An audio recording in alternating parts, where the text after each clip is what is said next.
We're going to go ahead and start up here in the front. It does have a hookup light for hooking up at nighttime. It does have our up and down button for taking it on and off the vehicle. We have two 20-pound propane cylinders. They're full, except for what we use to service the trailer.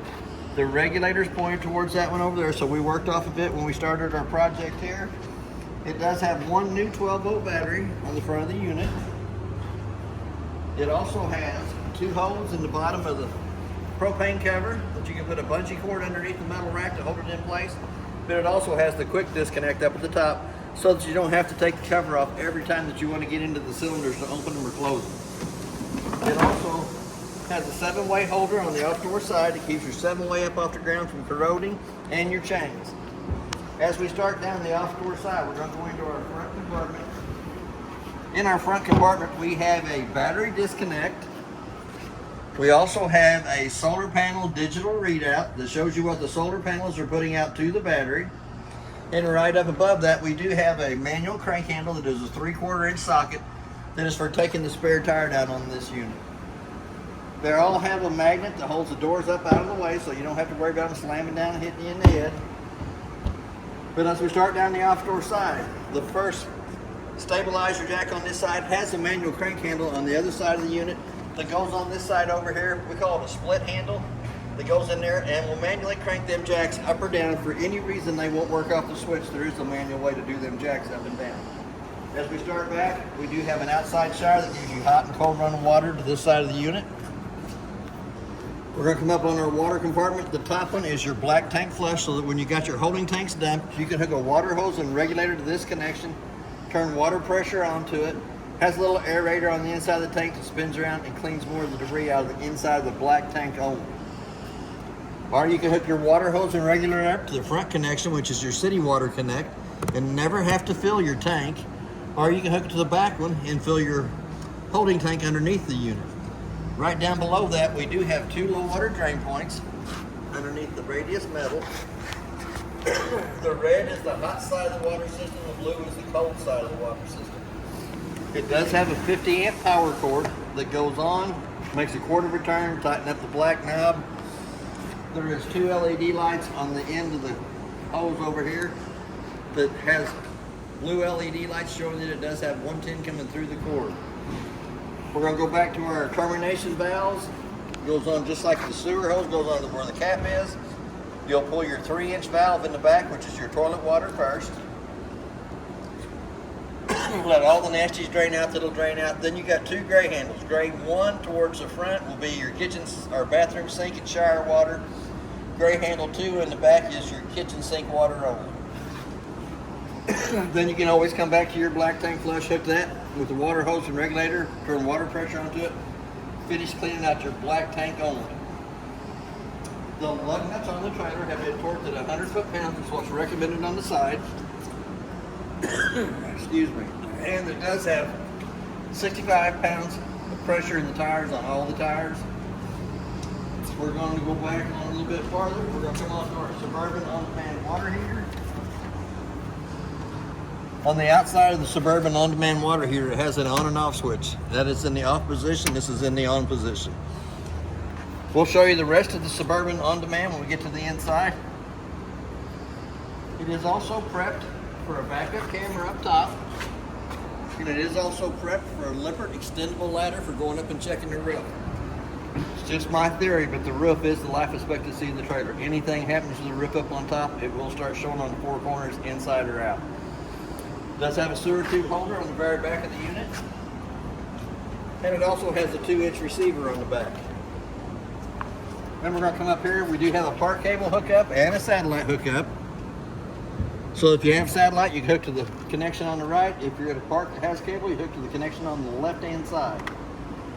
As we start down the door side, we do have the little doggy catch here on the side. We also have our stabilizer jacks, so we're going to bring them up just a little bit. Once they go down, they hit the ground. Just go just a little bit past that, put a little pressure on them. The hole right underneath the door is for that 3/4 inch handle to go in that manually drops the spare tire down underneath the unit. We do have a stove vent For the stove vent to work properly, the two little tabs here have to be lifted up, allows that flapper to flap.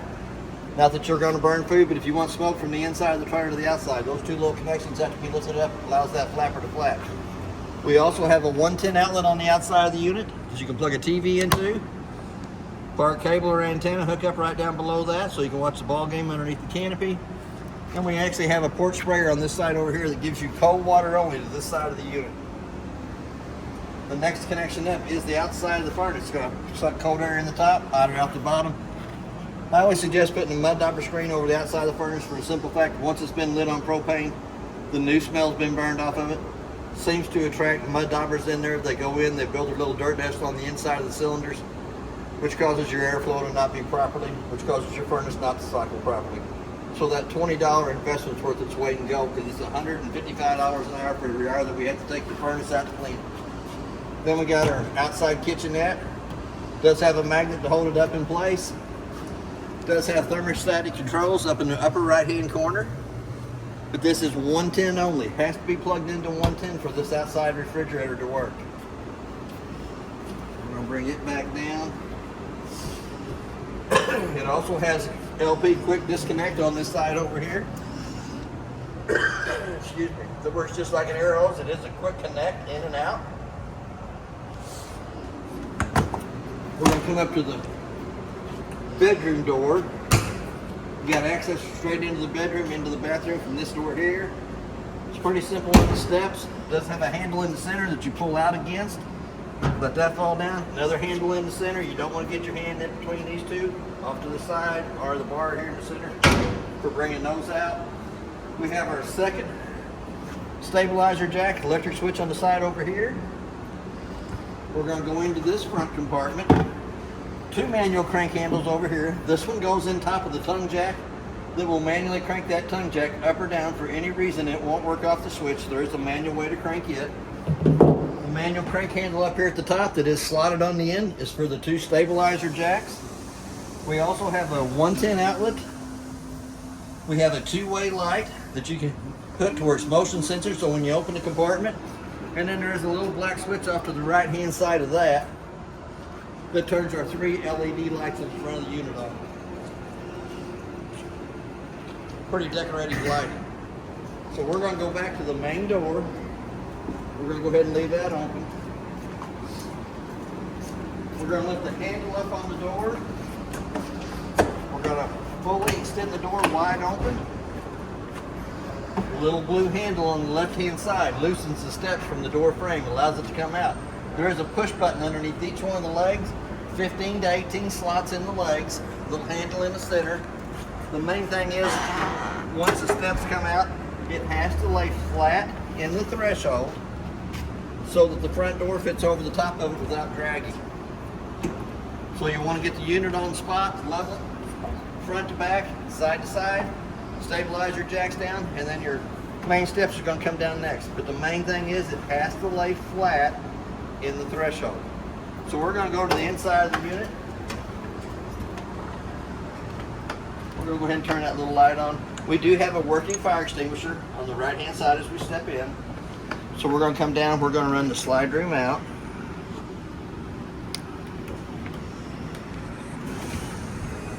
So we got more room when we come in. It's always good to make sure there's not a tree or a vehicle parked up along that side, or a buggy. We just had the room out so we know there's room out there for that.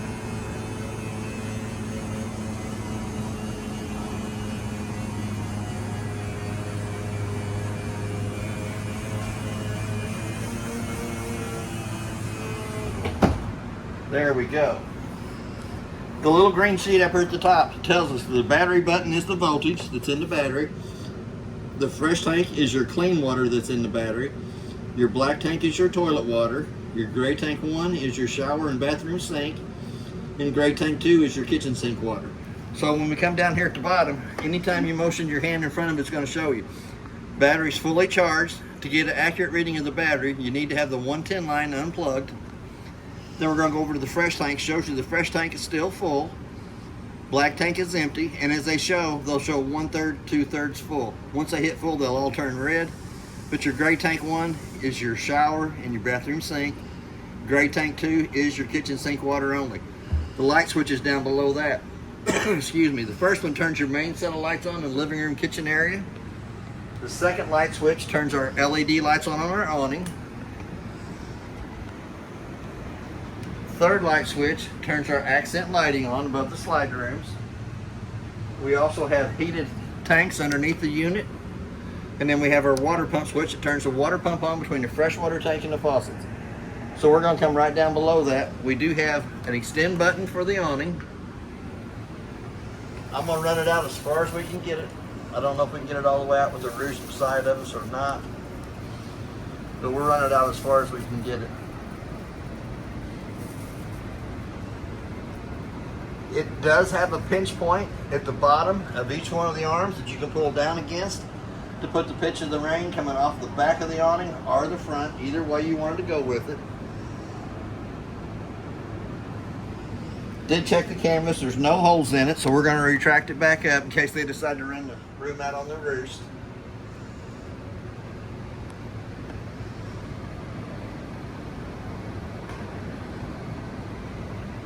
Here again, if you're not underneath the awning using it, it's always good to put it up. It just takes a minute to roll it back up or roll it back out. And that is one of the most expensive parts you'll put on the unit if you tear it up. Here again, we got it rolled back in, so we're going to start right here at the kitchen table. It does have 2 clamps underneath the leg of the table. Loosen them clamps up and let it telescope back down until the table gets even with the 2 benches. Then the 2 back cushions comes off the back of the cushions, comes over the top of the bed to make a smaller bed here. It does have a light switch underneath the cabinet that turns the 2 lights above the table on. I'm going to slide this around so I can get back in here. We also have a fire escape window, since this is a bedded area. It's marked exit with a red handle. You can open this window, slide it all the way over. You have this whole side over here to escape to the outside if you won't have to for any reason. We'll slide that table back over straight up and down. It does have quite a bit of cabinet space up above. Lots of little snacks and goodies can go up in there. Games, card games for the table. We do have our blackout shades on all of our windows. It does have a little cubby hole underneath each side of the benches on the sides. And it does have a full one in the back that goes the whole length of the table in the back. Light switch over here turns the 2 reading lights above us. It's not marked as a fire escape window. It can be used for a fire escape window. Pull the handle here and you have this side of the window here to exit out. Good place for your 2 remotes, one for the fireplace, one for the TV there. We do have our buttons here. You can recline it out with the push of the button. Sorry about that. Recline it back in. We have a light that you can light the cup holder and the footrest of the bed. It does have heat, 2 sizes on heat, 2 on massage, and does have a USB port off to the side of that. That's pretty fancy. So that you can charge your phone while you're sitting there watching TV. It does have a cup holder in the center, cup holder on the outsides. Same way over here. All you gotta do is just touch one of the buttons. Automatically, you can recline it out. And it reclines out pretty good. You can almost lay down and take a nap. Ooh. Not that I did that. But that would have been cool. I won't tell. That would have been cool. So we're gonna run that right back in. Then we have the light button that turns the light on the cup holder and underneath. Here again we got the heat and massage and a USB port off to the right hand side of that.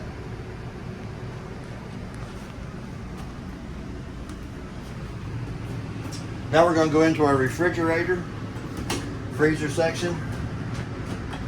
It does have the controls for it in the bottom. They're pretty simple. It does have an on and off button. It has a button on the right hand side to change between 1 and 5 settings on it. It does have a quick troubleshooting and quick cool down in the manual on it. Lift the manual right in top the door because it does have a quick cool down on it too. You also have your controls for your refrigerator or freezer up in the top. The book will also tell you about how to keep your controls in the freezer so it freezes in the top but doesn't freeze down in the bottom. That's always important. That is always important. Is it a 12 volt or a 110? It is a 12 volt refrigerator. And it is marked in the breaker box as a 12-volt breaker in here too. Oh, that's handy. It also has pretty good sized cabinet space off to the right hand side for stuff that you don't want cold. More snacks. More snacks, cookies. Then we're going to come up. It does have a JBL Bluetooth speaker system in the unit. It does have an on and off button on it. You control the volume. It does have a light, so you can see it at nighttime. There is your Bluetooth that you Bluetooth to your iPhones, and then you can play the music that you have on your phones through the Bluetooth speakers. We're going to come down to the controls for the thermostat. We're going to turn it all the way off. Excuse me. When you turn it on, you're going to hit the remote button. You're going to turn it up to the appliance that you want running. Hit the remote button again until you get to the fan speeds. You want the fan speeds in auto and high. Then when you kick it on, when you rotate the wheel, you can set the setting that you want the room temperature to come to. And then it'll tell you the temperature of the room, the big numbers here in just a minute. Excuse me. Or if you wanted, you can hit the mode button and bring it over to where it says heat, and then dial your heat button up for it. We're going to leave it on AC because it is hot today. But you also have a 110 outlet to the right side of the main slide, and a LP carbon monoxide detector at the bottom that makes this little annoying sound. Should do it one more time. There we go. And as we come into the master bathroom, it has a light switch on the wall that turns the 2 LED lights above us on. It has another light switch on the wall on the right hand side that illuminates the mirror. And then we have our Suburban on-demand water heater. So on the Suburban on-demand water heater, you have to have the button on the outside in the on position. Then when you come to the inside, you hit the on button inside of here. You can also turn it from Celsius to Fahrenheit. You can run your temperature up to 122. So anytime that you turn the switch on to the faucets on the hot side for demand, automatically you're going to see the little sprinkler on the left hand side, the little fan in the center showing there's water circulating. The little flame on the right hand side shows you that the Suburban on-demand water heater is lit, and then you can watch the temperature go up on it as it heats the water up. And you can change that setting to any setting that you want, so that when you're taking a shower that you can turn the hot side of the water system on and it will bring it up to the temperature that you want.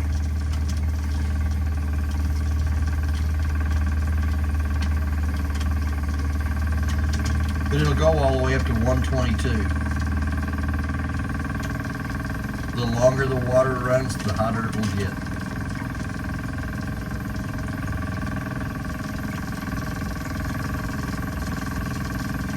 But anytime that one of the faucets is calling for demand for hot water, you'll see the sprinkler on the left side, the fan in the center circulating the water, and the flame on the right hand side telling you that it did light, and then it brings it up to the temperature that you have it set for. Then as soon as you turn the water pressure off, automatically you're going to lose your flame, you're going to lose your little sprinkler, the fan's going to circulate for a minute, and then the temperature of the water will come back down.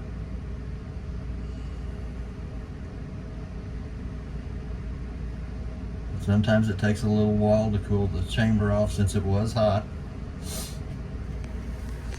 But there is a plug for the bathroom sink. We also have the toilet paper holder. We didn't know if you're right-handed, left-handed, which side you wanted it on, so we're going to leave that up to you to install that. Pretty good sized cabinet space down below. Here again, we got the little sticker that says this unit has been winterized. So if you come down right down below that and take the 2 screws out of that panel there, we'll access you into the back of the water pump. The water pump has a single valve bypass on it that is in the normal operating position now.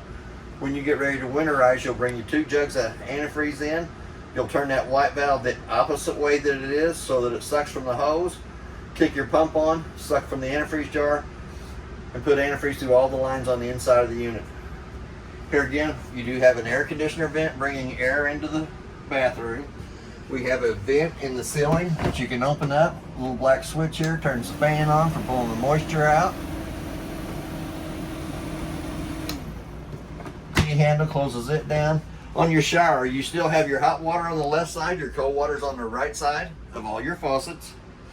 Doesn't have a plug in the shower stall.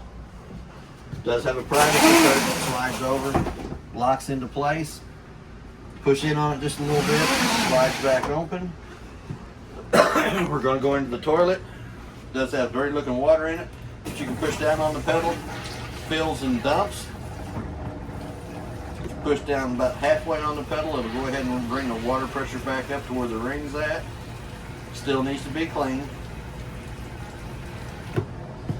Here again, we're going to shut that off right about there. Water pump will run until it brings 41 pounds of pressure back in the faucets. Does have a light switch on the wall. Oh, before we get out of there, it does have a heat vent in the bathroom that brings heat into the toilet area too. Does have a light switch on the wall to turn the two lights below the foot of the bed on. We also have the Versatilt that we can crank up that you can't have nobody laying on when the bed goes up, but once you get the bed up, you can always come in, lay down on the bed with your head tilted up. If you mounted a TV on the wall over here, there is a 110 plug-in to plug it into. There is a coax cable that hooks to that works off the park cable or the antenna on top of the unit. We also have a fire escape window on the off-door side. It is two-way screen, see-through, blacked out. Once it comes up, the red handle goes all the way through the window frame for access on the off-door side of the unit. Can be used as a breeze coming from one side to the other. We're going to go down to the breaker box. The breakers are marked from the left to the right exactly what they are, with your first one on the left hand side being your GFI, which controls all the 110 outlets in the unit. It does have a resettable button down on the side of the breaker. Usually have to flip the breaker off and turn it back on, then push the little gray button to reset all the 110 outlets in the unit. But they are marked from the left to the right exactly what they are, with your main being in the center. 12-volt car fuses on the side over here. The first one is for the refrigerator. There's 4 spots that are empty in case you wanted to add more 12-volt appliances. But it shows you the refrigerator. The next 4 down below it are lights, water pump, and just keeps on going all the way down to where it comes to the LP detector. And anytime one of the 12-volt fuses blows, it does have a red light to the right-hand side of it that illuminates red and can also be seen through the tinted window on the front. Each one of the closets has a 110 outlet and a USB port in it. Pretty big closet to hang clothes in. It does have a pretty good sized drawer on either side.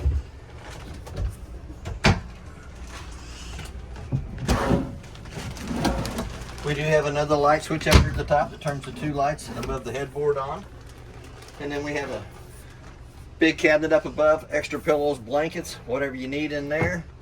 We do have another T-handle in the vent that opens the vent up. Does not have a fan in it, but it is also prepped for your second air conditioner. If you wanted to add the second air, it already has the hole cut in the ceiling, wiring's in underneath the plastic covering on it. So I'm gonna run the Versa bed back down.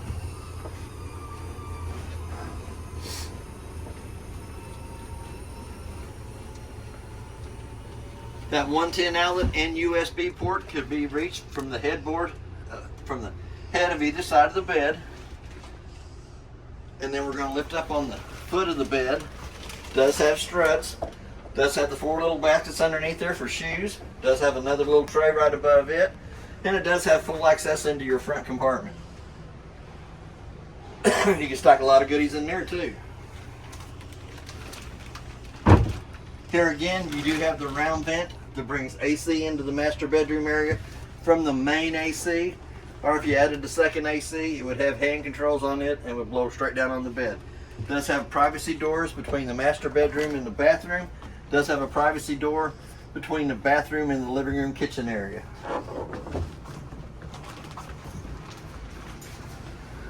So we're going to come back around into the kitchen area.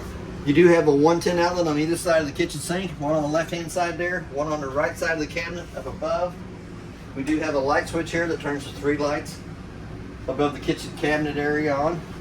Here again, the faucet is marked for hot and cold. So you're all the way down, pull back on the handle for your hot water. Push all the way up, pull back on your handle for the cold water. It does have your little dish strainer here to the side. We do have a stopper in the sink. We got a little countertop extender that extends a little bit more of the countertop. It does make it a little harder to get to the bathroom area, but it does give you more countertop if you need it. We also have quite a bit of space underneath the sink. And then this needs to be down in travel, right? That needs to be down in travel, and it won't let your slide ring come all the way in.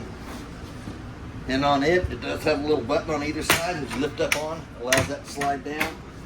Your slide ring will hit it when it comes in, so it has to be in the down position before you bring it in there. It does have quite a bit of cabinet space up above the kitchen sink. A lot of dish storage. Even off to the right hand side. Here again, we're going to come up to the microwave. On the microwave, the only thing I can only tell you about it is I did warm my lunch up in it. It also has a clock button that you can push the clock button. Let's say it's 03:30. Hit that clock button again till the 2 center eyes. Let me do that one more time.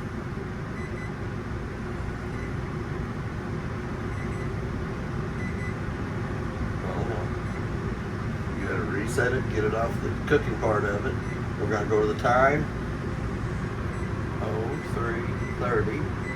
Hit the clock button again in the center till the 2 center eyes is flashing.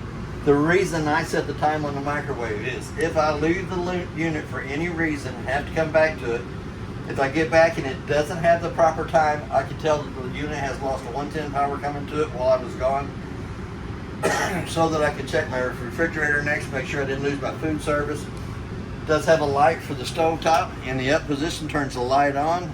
In the down position, turns the light on and brings the fan. For the fan to work properly, the 2 tabs on the outside have to be lifted up. Allows it to pull smoke from the inside out. Not that you burn anything, but if you want to pull any smells from the inside to the outside. It does have a glass stove top that gets folded up 2 times up out of the way. It does also give you a backsplash. Button on the right hand side illuminates the valves on the stove. You turn it to the highlight position using the striker on the left hand side to light them. Anytime the valve has gas coming through it, it turns red instead of being blue.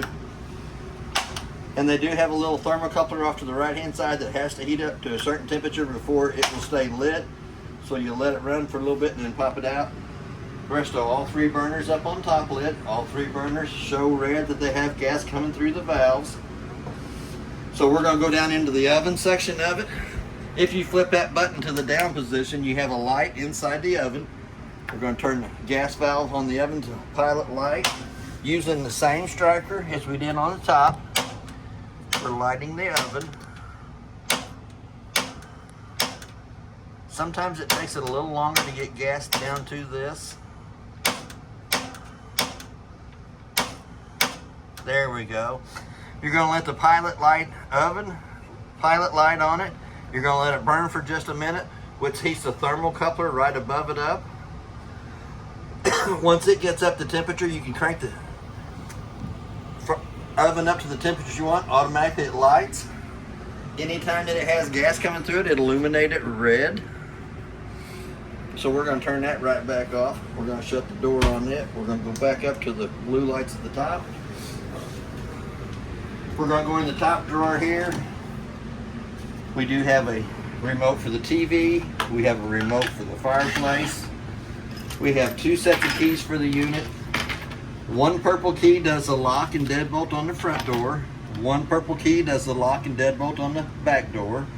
Then you have your 751 keys on your 2 front compartments, which is your slam locks on your 2 front compartments. And then you have a 751 key that does the outside shower. Most important piece of paper in the whole unit is this one right here. It is the Forest River appliance information sheet. It tells you who manufactured the appliance, model and serial number of all the appliances that's in the unit. All the rest of the paperwork in the unit's in this bag right here. It also gives you a little tool. I'll show you the little tool, it's pretty cool. That would go into your drill. For any reason the slide room won't go in or out on its own. It's got 2 screws in each end of the top board that comes loose. This goes in your drill, comes right in here to the side of the motor, and will manually crank that slide room in or out. That's the tool for that. The motor sits right dead center underneath the top header board in here. Same square tip, takes them 2 screws out, takes the header board off. It is going to be brad nailed in different spots to hold it on. It'll have to be re-brad nailed when you put it back up. But that is the tool, manual tool for cranking the slide room in and out. So I'm gonna slide them all right back down in there. We're gonna grab that little remote, which is for the fireplace, that turns it on and off. You have temperature settings, low and high. You can change the color of the rocks in the bottom. If you turn them to where they're green, it will go rotate between all the colors on the rocks. On the flames, you have 1 to 4 settings on it. 1 being the prettiest, where it's blue and red together. Second one is just red. Third one is blue. Fourth one is back to being red. And then back to F1 is the blue and yellow flames. We're going to turn that heat off because we really don't need that. And if you go back to F1, it cuts the heat off to the fireplace. Still illuminates your rocks and your flames so you can have the coloring of it. Red button turns it on and off. We're going to come back up to the TV. Big red button turns the TV on. When I program the TVs, they got 22 channels on them, working off the antenna on top of the unit and the booster in behind it. That TV station's 80 miles away from here. That's not too bad a picture, working off the antenna on top and the power booster. But that's not too bad. So here again, we're going to turn that back off. It does have the quick cool down on either side of the AC. It lets all the cold air come right down into this area here.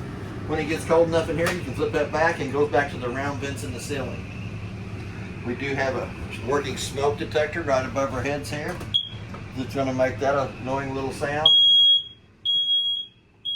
If that don't wake you up, nothing will. And then we have our 2 Bluetooth speakers right here inside the living room kitchen area that you can Bluetooth to the JBL system through your phone and listen to any kind of music that you have on your phone. That is basically everything on your unit. If you have any questions, I'll try to answer them the best that I can, and thank you for your time.